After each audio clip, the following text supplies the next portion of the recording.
I'm Marie Willoughby for those who are watching online, uh, currently chair of the steering committee.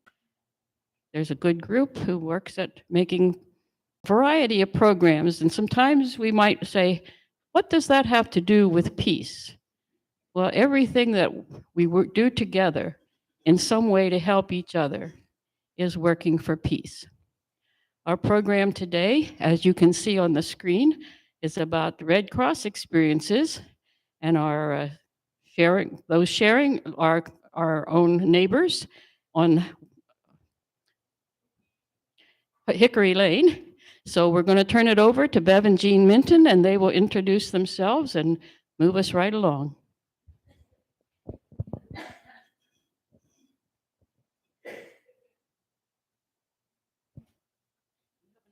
Thank you.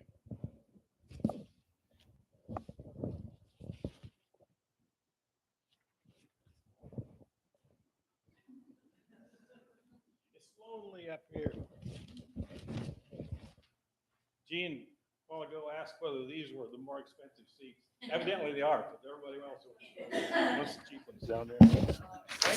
So what we're going to do is just kind of make this an informal rambling kind of thing. So if you have a burning question, raise your hand and we'll kind of address it. And we have some slides, but I think in the interest of time, what we're going to do is talk a little bit, and then we'll have the slides. And you'll see more about what the slides are about after we tell you what we've been doing. So we're going to just bounce back and forth here. Okay, so I'll tell you a little bit about Jean and I first. We don't know when we first saw or knew each other because we went to grade school and high school together. But at some point we must have noticed each other because we started dating when we were in high school. And then we went to Manchester College at the same time. And when he was a sophomore, he took time off and went into alternative service. He worked in BVS for 2 years. And I went ahead and completed my degree here. And then when he got home, about a week after he got home, we got married. And then we went to Ball State and he finished his degree there and we got our master's there. And I taught during that time. And then from Ball State, we moved to Maryland where Gene got his doctorate degree at the University of Maryland. During that time, he could work, he could schedule his classes so he would be home some because at that time by that time we had 2 daughters, and so I did substitute teaching while he worked on his doctorate. When he finished his doctorate, we moved back to Michigan, and he taught at Eastern Michigan University. And then after a few years, then he was on the staff at Society of Manufacturing Engineers, which is their Dearborn, Michigan. And then he went on his own and did some manufacturing training and consulting there. So then we thought it was time to retire, and we had always said we wanted to retire at North Webster at the lake. So we spent 16 years in Webster, and then from there we came here.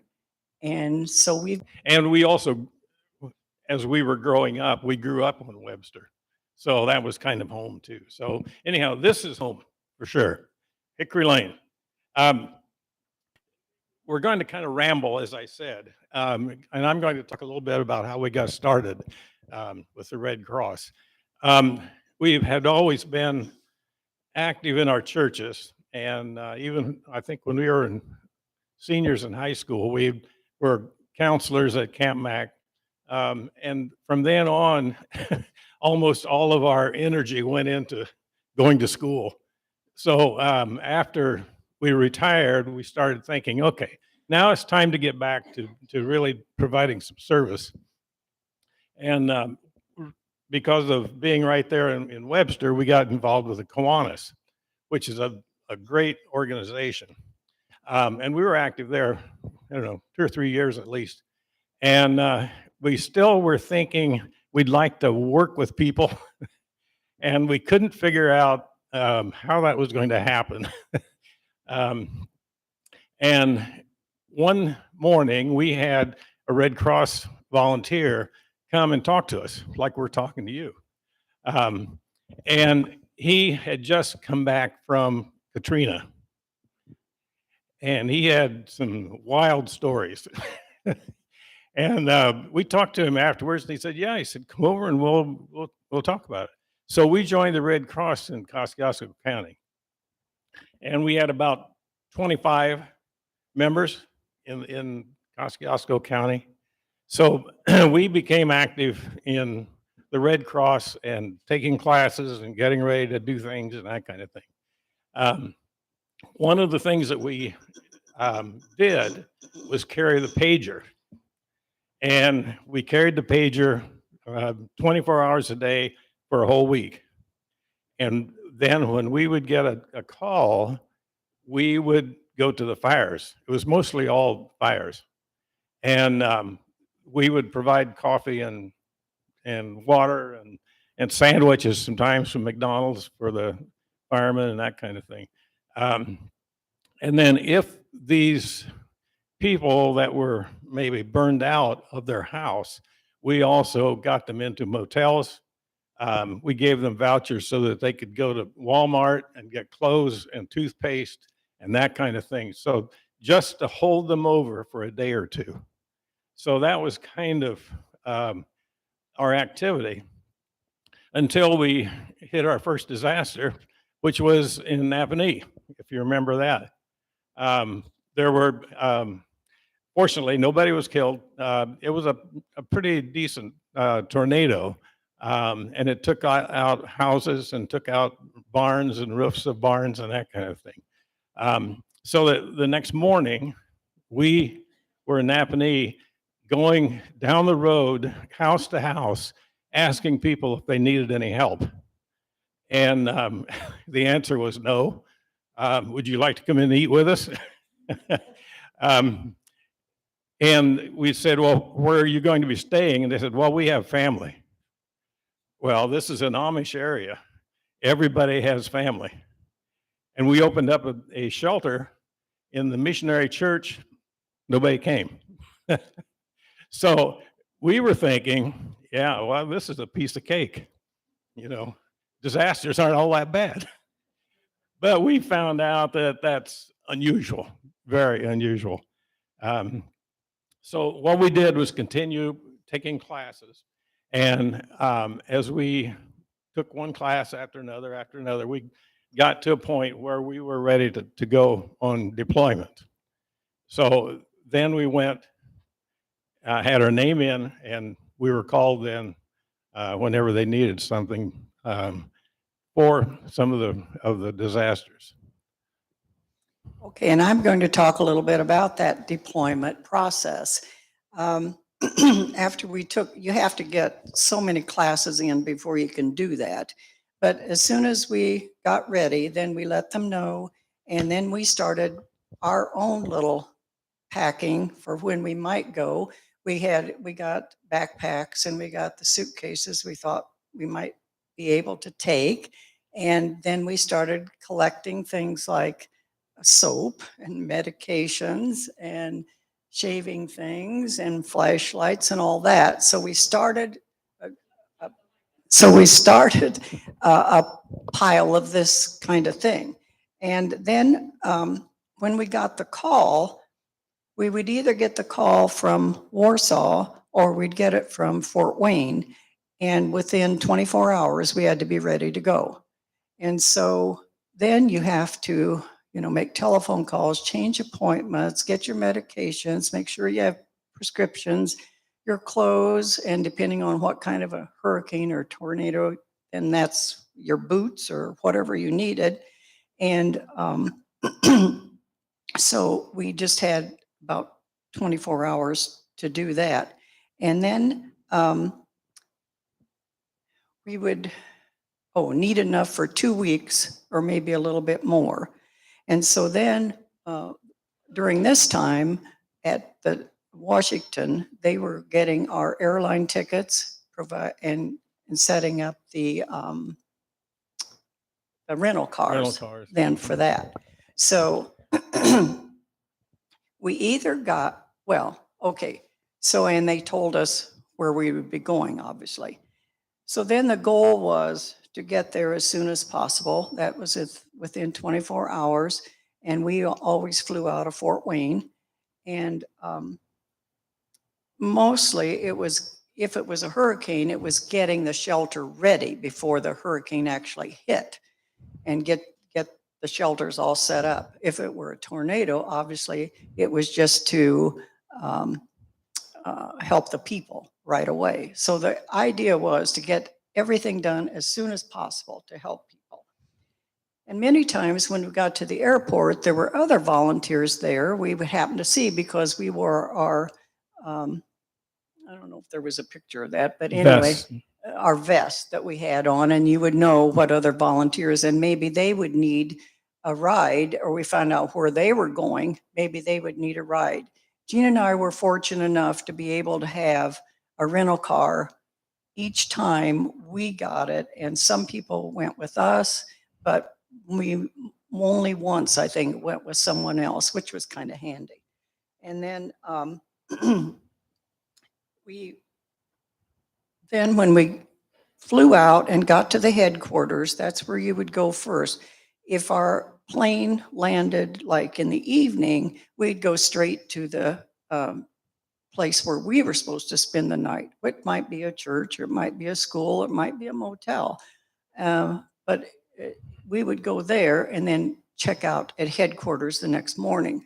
If it were in the morning or during the day, then we could check in at headquarters that day and be ready to go the next day. So that's how quickly that would happen. Now, just because they told us what shelter or we would be going to, that doesn't mean you're going to be there for 2 weeks. They might decide they need 2 people at some other shelter. And so they would come in and say, well, tomorrow you're going to be going to this town, which is 2 hours away or something like that. And then one time on our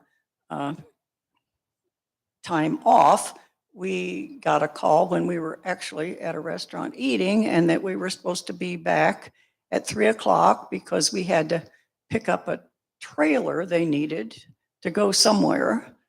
So we went back, and obviously they couldn't get the trailer hitched to work, and worked on that. And then they went someplace else. All in all, they worked until 10 o'clock at night, did not get it going. So they finally put us up in a motel and said we could go in the morning, which was nice because we had no clue where we were going other than directions that he had said.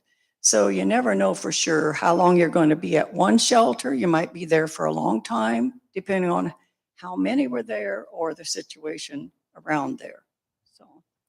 So there were volunteers doing a lot of different things, but we're going to be talking more about the shelters because this was our thing. And it's difficult to set up a shelter because you don't know whether, if it's in a hurricane, where it's going to go. And if it does hit someplace else, then everything is out and you have to reschedule everything. Or if it's after a tornado, then obviously there are people there waiting for a shelter, and you have to set it up on the fly to get them in out of the weather and at night and that kind of thing. So it's a very fluid kind of operation. And the ideal is that you're there way ahead of time and it's all set up. And when the storm hits, then people can come in. So we've had both kinds of approaches to it. The Red Cross sets up a national headquarters, and it could be in a Walmart, it could be at a church, it could be any place where it's appropriate to house a lot of people because they have to set up all their computers and everything. And it's a massive logistics kind of thing of where is it going to hit? How many people is it going to affect? How many volunteers do we need? And we have ERVs, which is the emergency response vehicles that are stationed in all 50 states. And which ones you have to call. And you have to call them far enough ahead of time and they're already loaded with water, and cots and everything ready to go. And they're pulling out and going wherever they're deployed to. And then at that point, the local and the National Red Cross are working together with FEMA and emergency management. So things are organized, and things are happening probably a week before the storm hits. We were deployed to northern Florida because there was a hurricane coming up the Gulf, and it was supposed to go right up through the middle of Florida, which means that you were going to have people affected on both sides of the state. We were there 3 days and never came. And we were just kind of twiddling our thumbs, because they were tracking where it was going to hit. And finally they decided it was going to hit Mississippi and that area around New Orleans. And by that time it was almost there. So we were redeployed 10:30 at night. We got our car, we had 2 cars, and started for Louisiana. And it was bad. I mean, it was raining so hard you couldn't see. And once in a while we could look out and there was water everywhere. And we were on a 2-lane or a 4-lane highway, and the one side was completely closed. And on the radio, they were saying, "These roads are closed, don't come." So we got a motel. And some of the people decided they were going to turn around and go back to Florida. So the next morning, we got up, and sure enough, there was a lot of water. But we had to zigzag different places to get around underpasses and overpasses and that kind of thing to get where we were going. So that was probably one of the scariest that we've had, because we were right in the middle of the hurricane as it was hitting, wind and rain. So the 2 cars, and just real quick, like the reason we had the rental cars, you might say, well, that's pretty expensive. Well, the rental cars are to get people where they're supposed to go, and we carpool all the time. But the other thing is, the trunk is where you keep all your luggage locked. So you don't have to drag your luggage around with you, only your backpack. Sometimes your luggage ended up somewhere else because the car ended up somewhere else, but at least it was safe. So you didn't have to drag everything around because you were moving during the day, maybe a couple, 3 times. Oh, you're next. Am I next? Yeah, okay, so running the shelter.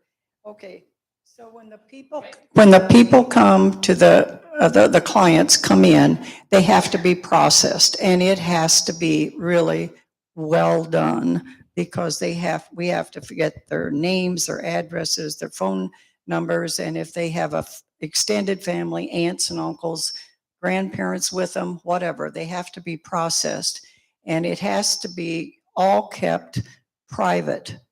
And so that was one of the main things that it is the main thing that had to be done as soon as they came. So most of the volunteers in a shelter were helping with the processing because the other things weren't happening yet. So that was done. The people that came in, somebody had to fill out the forms. We took information on phone numbers, addresses, and people, but they had to fill out a form because the rules are strictly enforced.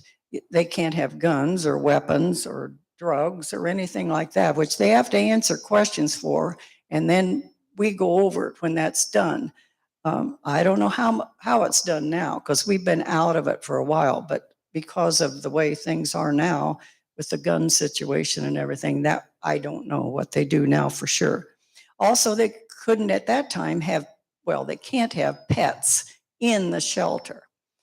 So at this one place, this poor lady, she would not give up her cat.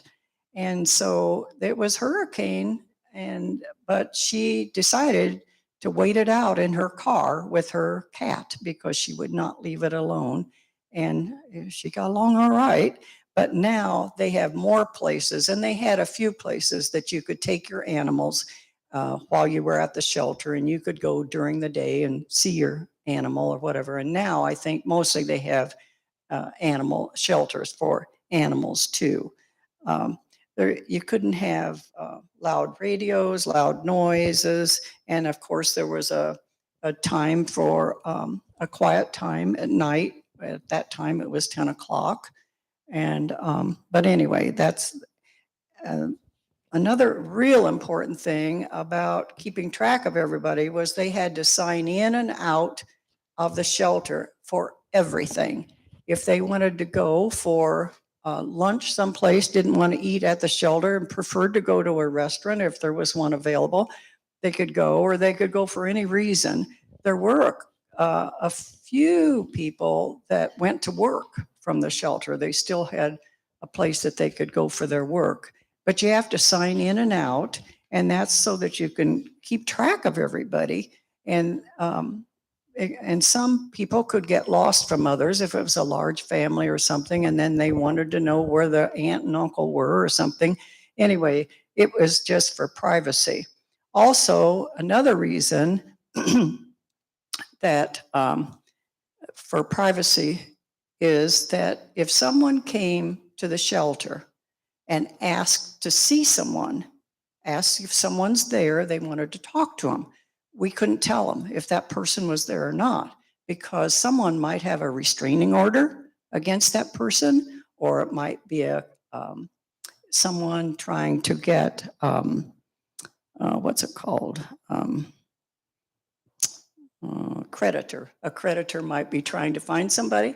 So what we did was, if a person came and asked for someone, we could just say, we're sorry, we can't tell you, but if you'll leave your name and telephone number with us, if we do have that person here, we'll give that information to them. If they want to get in touch with you, they can. So that's how we took care of that. Only if a policeman or a Red Cross person came to ask questions about anything could we give answers to that.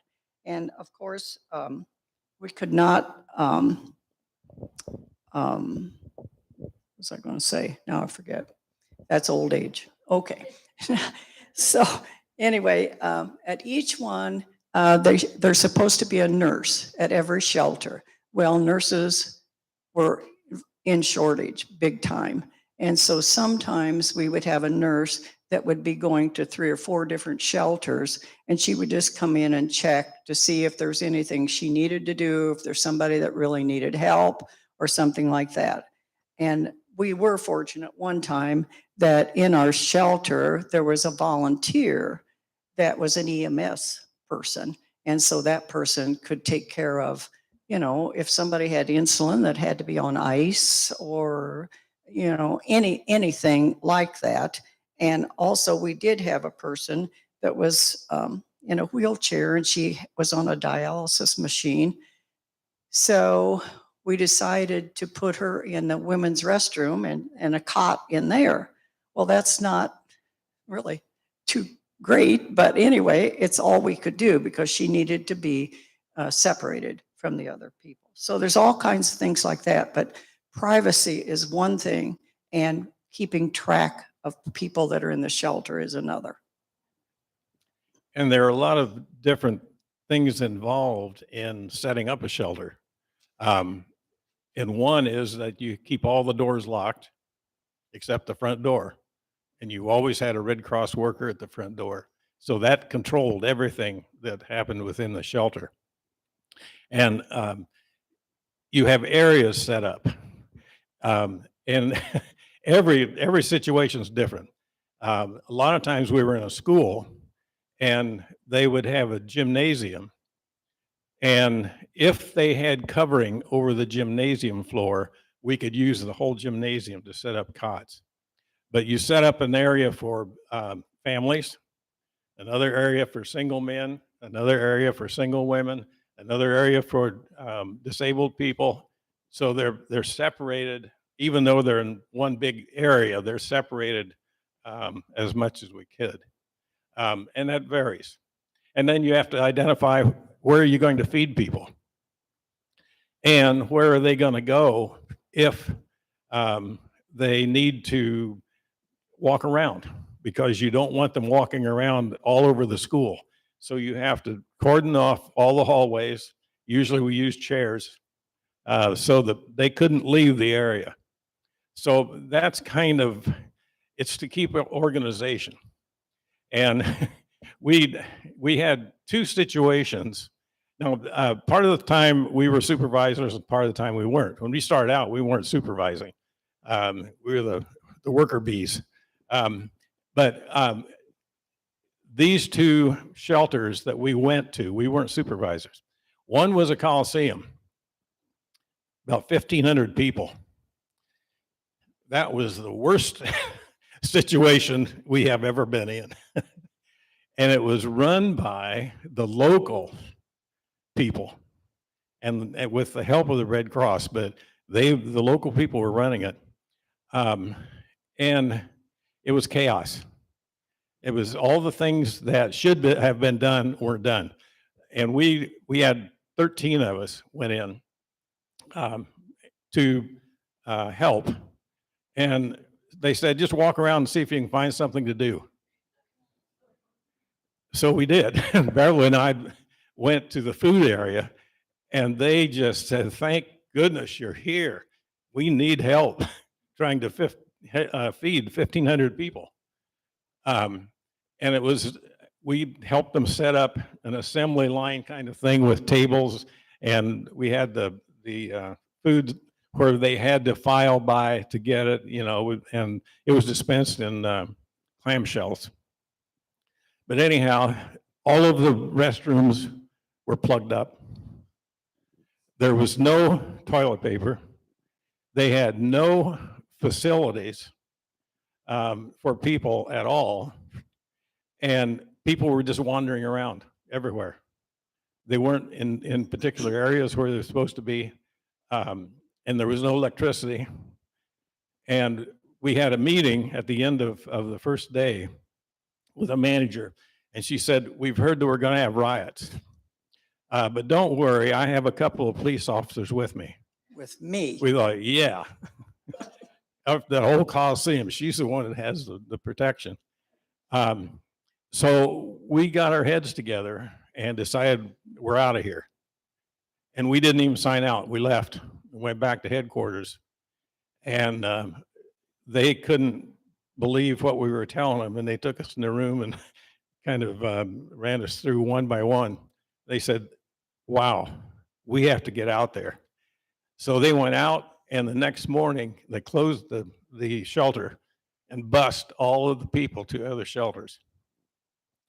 And had we not done that, we don't know how long that shelter would have been operating. So one of the things that we're supposed to do is never put yourself in a dangerous situation. And we figured that was qualifying. So we went back and they closed it immediately. Now, on the other hand, we had a shelter we worked in that was on the LSU campus, Louisiana State University campus. And it was built for hurricanes, and it was built by FEMA. And they then gave it to the university to use until there was a need for it. Big building, hardened for all kinds of weather. It would take care of 5,000 people, 2,500 at each end. And it was like gigantic gym floors, big area. And one of the things that you have to do whenever you have people together is that you have to monitor what's going on all night. So you always have a night staff, and they're not sleeping, they're watching everybody sleep. And this had catwalks around the top to monitor. It had a full functioning hospital. And the thing that really impressed us, they had restroom facilities for that many people. And it was run by the New York Red Cross, which is the elite Red Cross in the whole country. They take care of 3 or 4 or 5 disasters a day. They ran that shelter, and it was just like being at home. Everything was done perfectly. So we decided if we had to go back, that's where we're going to go. I forgot something, Gene. Oh, go ahead. I'm sorry. On the privacy thing, they do have a policeman there supposedly at all times. And if they can't have a policeman there, then he stops by 2 or 3 times a day just to check and see and make his presence known to the clients too. So that's one thing that I forgot to say, because the privacy is a big thing. And anyway, another thing, he's just talking about the having to monitor during the night or whatever. We did have one instance where there was a single man and a single woman that kind of got a little bit close during a few days. And one time we caught them trying to get into a night shelter together, but we stopped that. So, but you never know what you're going to have. But anyway, and we've had homeless people come in, and what do you do? They don't have any place to go. Do you take care of them, or it all depends on the location of the shelter.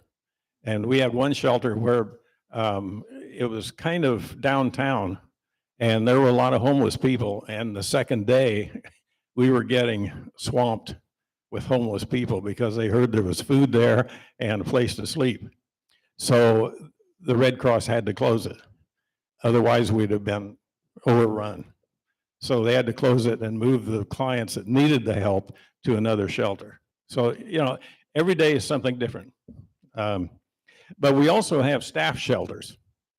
And we try to keep the staff in a shelter rather than in the client shelters. Because you still, you have to have your clothes, you have to have an opportunity to sit down and relax away from the people, because it is really stressful, because everybody there is under stress. So most of the time, if they could, they would have a staff shelter, and it's run just like a regular shelter, only everybody is there that knows what needs to be done. And everybody sleeps on cots, and 18 inches apart. 18 inches apart, because you have to conserve space, obviously. And later we thought we might, go back and do another one. And we got to thinking, those cots are like 16 inches off the floor. Easy to get into, but how do you get out of it? That was an issue. But when things changed and they were starting to shut the shelters down, then they had to redeploy people at different places. So several times we ended up at the headquarters where we were doing odd jobs, whatever needed to be done as the assignments changed. So we were there, whether we were working with food or whether we were working with something else, sweeping floors, whatever. Usually it was one a day or two, and then we were reassigned to another area. Okay, there's just a little bit about working with clients. The main thing you need to do is listen, because they have all kinds of stories. They're just really upset. They're really stressed out.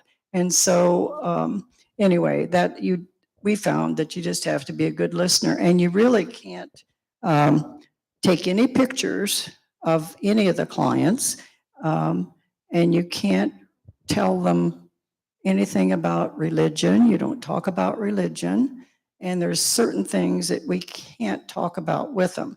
But anyway, just listening to them and keep your eyes open. We happened to see this old gentleman that he was on a bus when he came in, and we had this shelter about 80 miles north of New Orleans. And we kind of watched him, and we thought, he's got some containers under his clock, cot. And we thought, well, what is that? So Gene went over and just had a talk with him, basically listened to him. But anyway, this poor man was 90 years old and came up on a bus, and another gentleman befriended him, but took all of his money. So he didn't have any money. And he was afraid he wasn't going to have anything to eat because he'd been through Katrina and didn't have food for 3 days. So he was afraid, but you have to be careful, food poisoning or something, if you're trying to keep some food. So you had to listen, try and help people like that. And as I said, we started out, just helping in the shelters. Then we became supervisors. And after we got experience and that kind of thing, then toward the end, we started getting into training because of our experience. So we took several courses and increased our repertoire for training. And we did a lot of training in Fort Wayne, Huntington, South Bend, whatever, for new people coming in. And if you remember Hurricane Sandy, bad storm, 2 or 3 storms hitting at the same time. We went to Sandy as trainers, not as shelter supervisors. And we had people coming from every state to New York. We had people from Puerto Rico, Mexico, Hawaii, and Canada. That's how big it was. So we had several thousand volunteers. How do you take care of several thousand volunteers? And we were the ones that got them first. And we taught an orientation class. As soon as they got off the bus from the airport, they went right into our classroom. And we told them about the disaster, how big it was, how widespread it was, how bad it was, what we needed, this kind of thing. And everything about what's going on, how you process in, what you do then, what you do after that, and so on. So that gives them an idea of what's happening before it gets started, really. They're in their process of registering. We even gave them a crash course on how you use the subway. So it was quite a wide-ranging kind of thing. But we condensed it down. It was about a half an hour. And we taught that class over and over and over and over to a point where pretty soon you were trying to think to yourself, did I already say that or not? And we did that for 3 days. There were 5 of us who were trainers. And we did all kinds of things to keep awake. But if you try to teach a class like 25 times in a row, but then once they were processed in, then we ran some courses for local people who were not Red Cross, who could work in the shelters if they had the orientation to Red Cross and what they had to do. So we were in Long Island, we were in Queens, we've been all over doing training. And the difficult part was it was raining and there was no electricity. Downtown Manhattan is black. There are no lights and nothing to reflect light. I mean, it was just total blackness. No street signs that you could read hardly, and obviously no stoplights. So we were thankful for GPS. You really couldn't tell where you were going, and it really helped when she said, in 500 feet, make a left. And we were able to negotiate that. But it was the kind of thing that it took a tremendous amount of organization. We went out on the Rockaways where it hit first, and there were 3-story mansions along the ocean there that were gone. They weren't there. They were just in a big pile of rubble about 2 blocks away. Nothing left but the foundation. So those people lost a lot of their life. I mean, they were alive, but they lost their job, their house, you know, everything. So that's the kind of stress that you're working with people, that they're trying to process this whole thing of how their lives are going to change.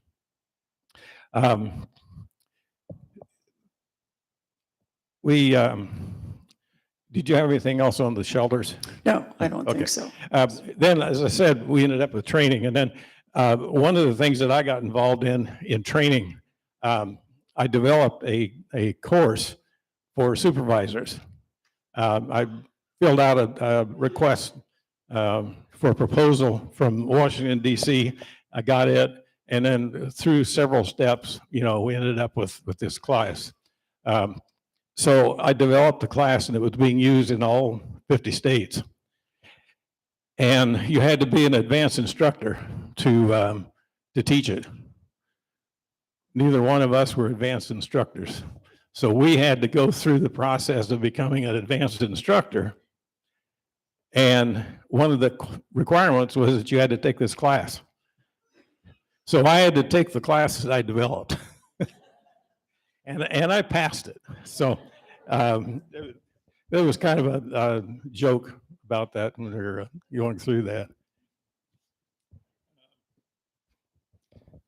I think that's about it, except we have a few pictures, just we'll run through. Of course, you can't take pictures of clients, and so it's just pictures of things that we've done. But anyway, a couple kind of neat things. We celebrated our 50th wedding anniversary at one of these shelters. And anyway, word got around, and when we got back to this really great FEMA place, anyway, they had champagne for us, and we thought that was really cool. And what else was, oh, well, just go through them. We just have some random Real- slides here that Yeah, don't spend any we time. have to be finished in what, 5 minutes? Oh, Oh, okay, good. This is the registration area we set up. People had to sign in and sign out. Like Beverly said, you have to keep track of everybody. Because if somebody, like the police come to the shelter and say, we're looking for so-and-so, and he's supposed to be here, and he's signed in but didn't sign out, got a problem. So, you know, it's just making sure that things are tracked.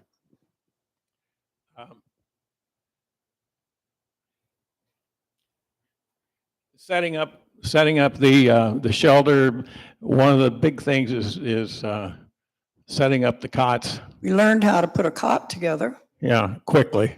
Because you can't ask them to do it, because there's a certain way you have to do it so it works.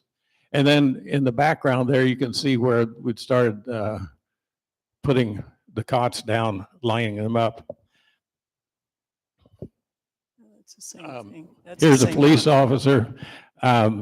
We either had a police officer there all the time, or he stopped in on his regular rounds. So we got to know them really well. About every hour, you know, they come in and get a cup of coffee and we talk. But that's purely for safety concerns. These are the ERVs, emergency response vehicles. These are the ones that are stationed all over the United States, all the states, and they're all loaded, ready to go. Cots, water, supplies, that kind of thing. And if you wanted to be a volunteer, that's one of the jobs you could have, is just drive this truck. And they had several people. That's what they really wanted to do. So that's what they did. Yeah, and you have to take a course, because you have to know how to change the tire. You have to know how to check the oil, you know, what you do if an engine light comes on. So it's all that wrapped around the idea of getting things there. And in the morning at headquarters, we always have a stand-up meeting of all the people that are involved with managing, supervising, that kind of thing. It doesn't last very long, but we get an update of what happened overnight.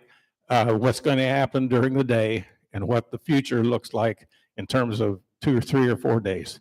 And when we could, anybody at the shelters, the supervisor would come to this meeting, then go back and have a meeting at the shelter and transfer that information to the people in the shelter. So everybody was in the loop, because if you get rumors started, then you've got a problem.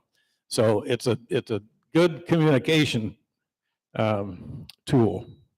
A couple of the shelters had TVs too, so they could get information from that. These are Cambros, and it's kind of like an ice chest. It's a heavy ice chest, but they put a liner of plastic in that, and that's where all the food goes.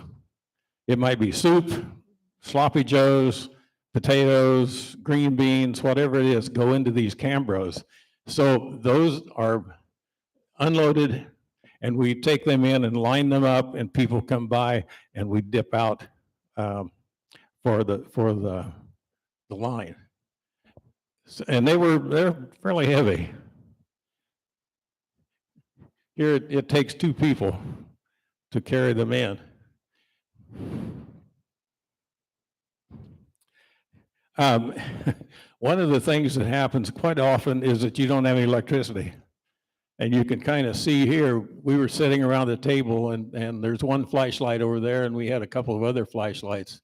Our vests reflected the flash, but that's where we congregated to trade stories, which you needed. Here's another stand-up.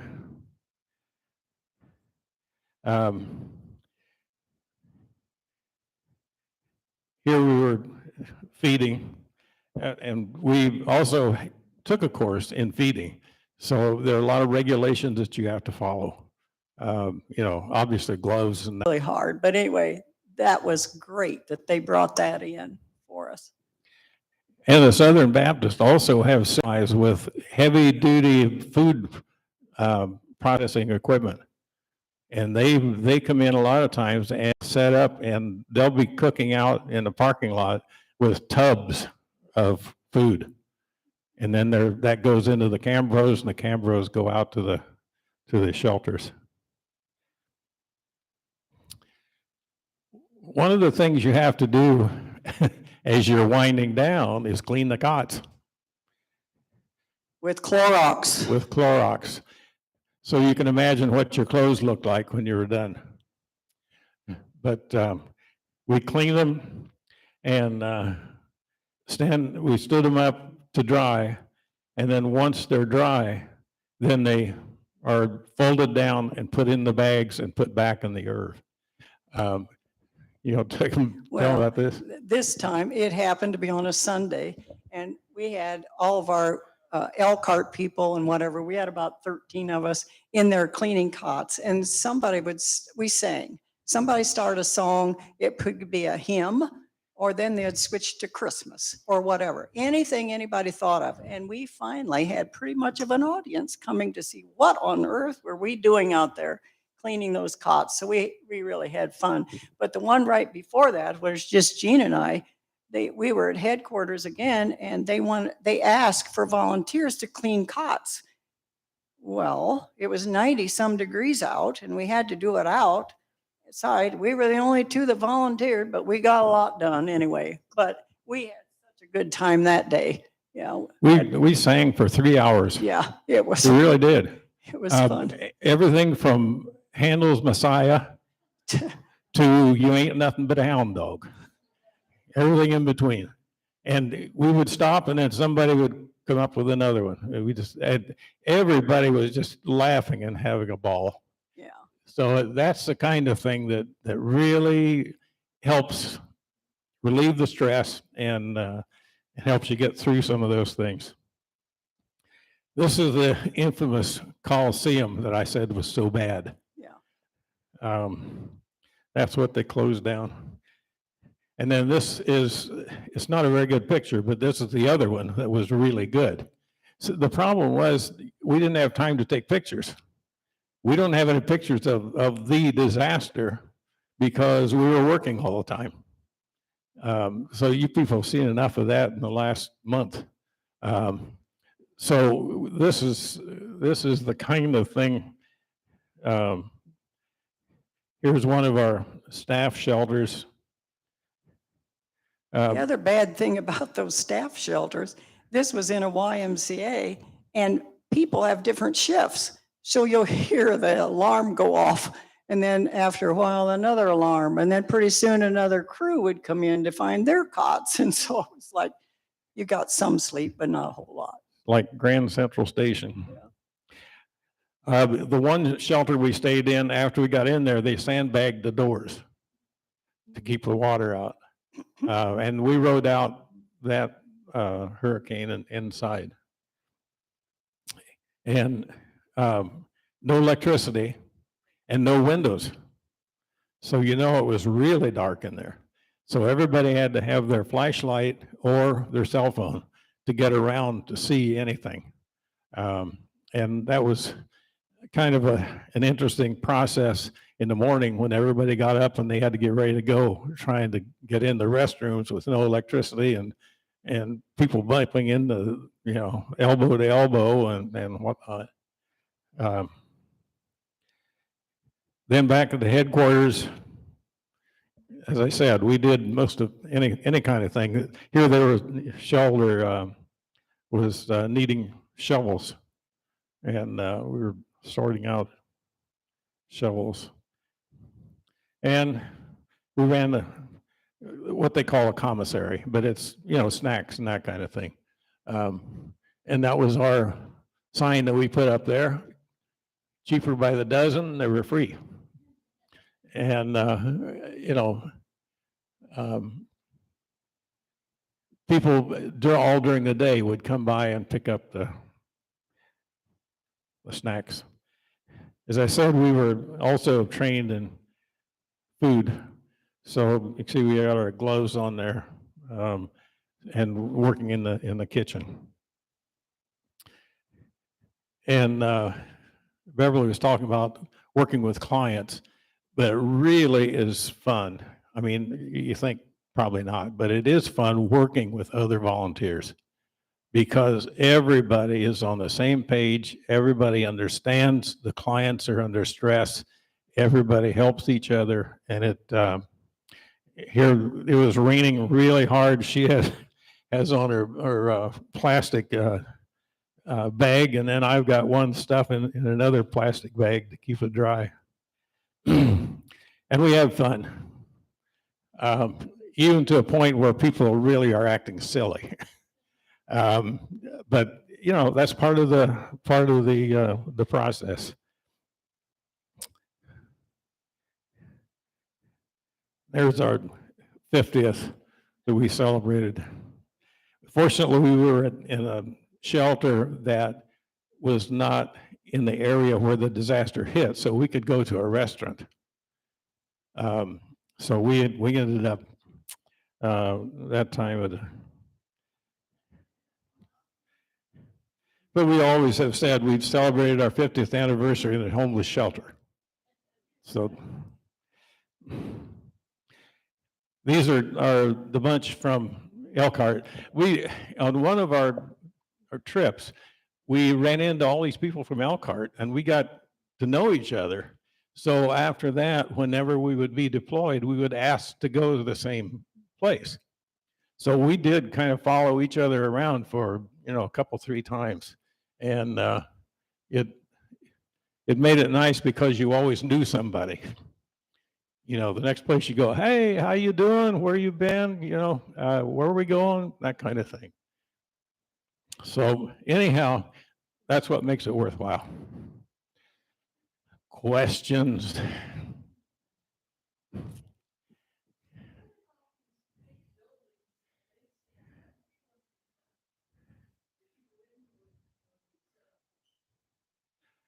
The shelters, yeah, they're empty.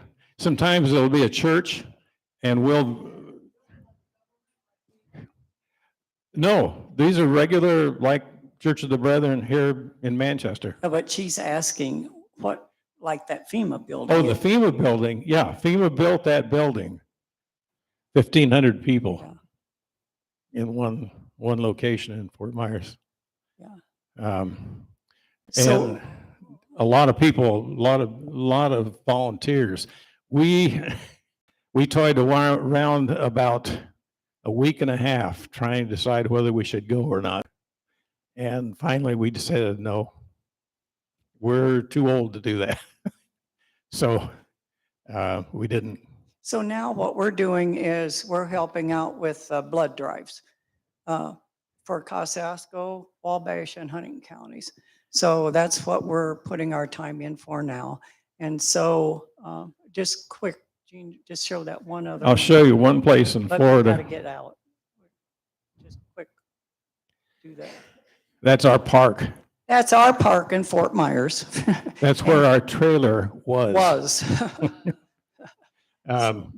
It's pretty much totally gone, the Yeah, park. it is gone. We had 10 to 12 feet of water. And then when the water went down, all the toxic material left. Just not, so it'll be raised.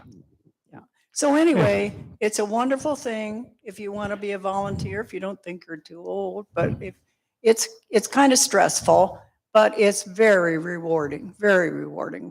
We don't hesitate a minute to say that it's not worth it, because it is. Thank you.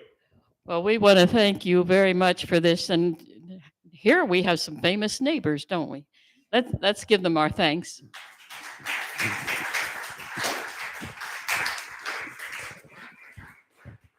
We don't plan a program for December, but the fourth Thursday in January, we'll have another program. Marilyn, do you want to say anything now, or we'll just get the word out?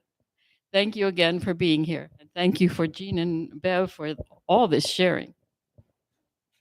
And to Gary and Dean for making it possible to hear and see.